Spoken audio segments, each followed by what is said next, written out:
Hello friend, जय श्री कृष्ण। आज बनावीशुं आपणे बेसननुं शाक। जो आपणा घरमां कंई इंग्रीडियंट ना होय अने आपणा शाक बनाववुं होय ने शाकभाजी कशी ना होय तो आपणे घरे जे पण पड्युं होय एनाथी आपणे आजे शाक बनावीशुं। तेना माटे मैं अहीं आगळी बेसन लीधुं छे। आ 50 ग्राम बेसन छे अने लीधा छे अहीं आगळी 2 टामेटा लीधा छे अने धाणा लीधा छे मैं थोड़ाक धोईने अने 1 लीलू मरचुं लीधुं छे। तमे जेवी रीते तीखું खाता होय ए रीतना तमारे मरचुं लई लेवानुं छे। आजे घरमां शाकभाजी कशुं हतुं नहीं एटले हुं आजे बेसन बनावुं छुं। आपणा घरे एकदम एवुं बनी शके छे के आपणा घरे कोई शाकभाजी ना होय तो आ रीतना आपणे बेसन बनावीए तो तमे 1 भाकरी खाता होय तो तमे 2 भाकरी खाई शको एवुं आजे टेस्टी आपणे बेसन बनावीशुं। तो चालो आपणे बेसननुं शाक बनाववानुं स्टार्ट करीए। तेना माटे मैं सौप्रथम कढ़ाई मूकी दीधी छे अने गैस चालू कर दीधो छे। हवे आपणे एमां 1 मोटी चमची तेल नाखीशुं। मैं अहीं आगळ 1 मोटी चमची तेल नाखी दीधुं छे।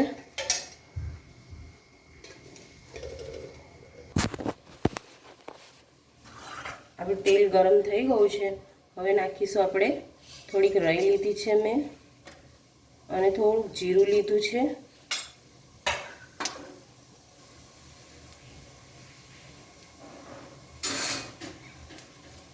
आपणी राई ततरी जाए एटले आपणे लीला मरचां नाखीशुं। आ शाक एकदम सहेली रीत छे बनाववानी ने खावामां पण एटलुं टेस्टी लागे छे। तमे एकवार जरूरथी ट्राय करजो आ बेसननुं शाक। हवे राई ततरी गई छे। हवे नाखीशुं आपणे લીલું મરચું જેને કાપીને મૂકીશું। આપણે આજે ખૂબ જ ઓછા સામાનમાં એકદમ ટેસ્ટી શાક બનાવીશું બેસનનું, જે ખાવામાં એકદમ સરસ લાગે છે। હવે આપણા મરચાં સતળાઈ ગયા છે। હવે નાખી દઈશું આપણે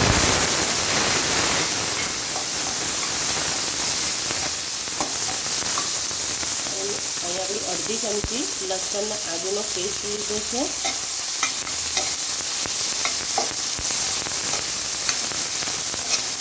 તમારી પાસે લસણ હોય તો આમાં તમે ઝીણું કાપીને નાખી શકો છો।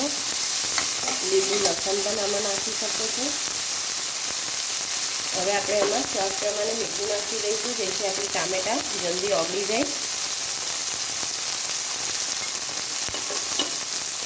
અને આને સારી રીતના આપણે મિક્સ કરી લઈએ। જ્યાં સુધી આપણા ટામેટા ઓગળે ના ત્યાં સુધી આપણે એને મિક્સ કરીએ।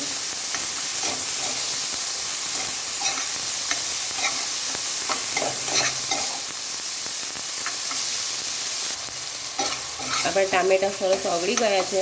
હવે જે આપણે રેગ્યુલર મસાલા નાખતા હોય તે જ મસાલા નાખવાના છે। લીધું છે મેં અહીં આગળ અડધી ચમચી મરચું પાવડર છે, અડધી ચમચી ધાણા જીરું પાવડર, અડધી ચમચી ગરમ મસાલો અને થોડી હળદર।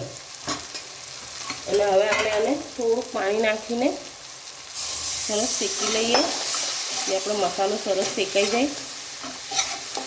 गैस में थोड़ा मीडियम राख्यो है, जेथी अपना मसाला बरी ना जाए।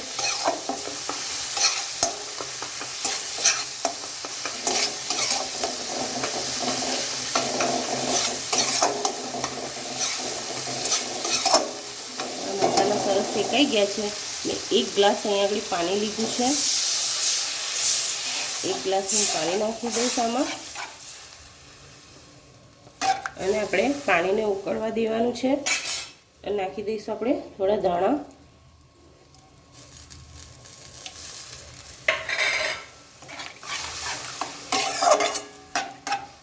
हवे आपणे एने उकळवा दઈએ पाणीने। તમે જોઈ શકો છો આપણે સરસ પાણી જે નાખેલું તો ઉકળી ગયું છે। હવે આપણે એનામાં બેસન નાખી દઈશું।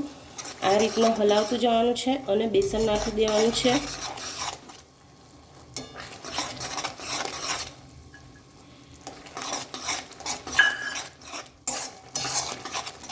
અને મીડિયમ ગેસ પર આપણે 1 થી 2 મિનિટ આને થવા દેવાનું છે।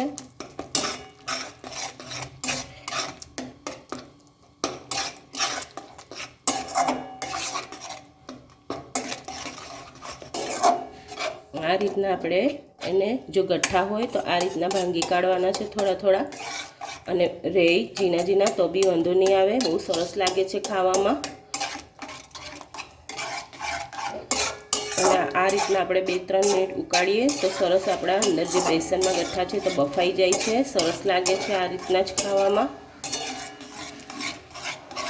અને 2 થી 3 મિનિટ આપણે ઉકળવા દઈએ.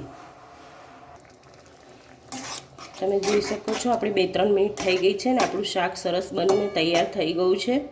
હવે આપણે ગેસ બંધ કરી દઈએ અને આને સર્વ કરી લઈએ. આ શાક થોડું ઠંડુ થશે એટલે હજુ જાડું થશે, એટલે આ રીતના જ આપણે પતલું રાખવાનું છે. ઠંડુ થશે તો જાડું થઈ જશે. હવે આને આપણે પીરસી લઈએ. તમે જોઈ શકો છો આપણું બેસનનું શાક બનીને તૈયાર છે.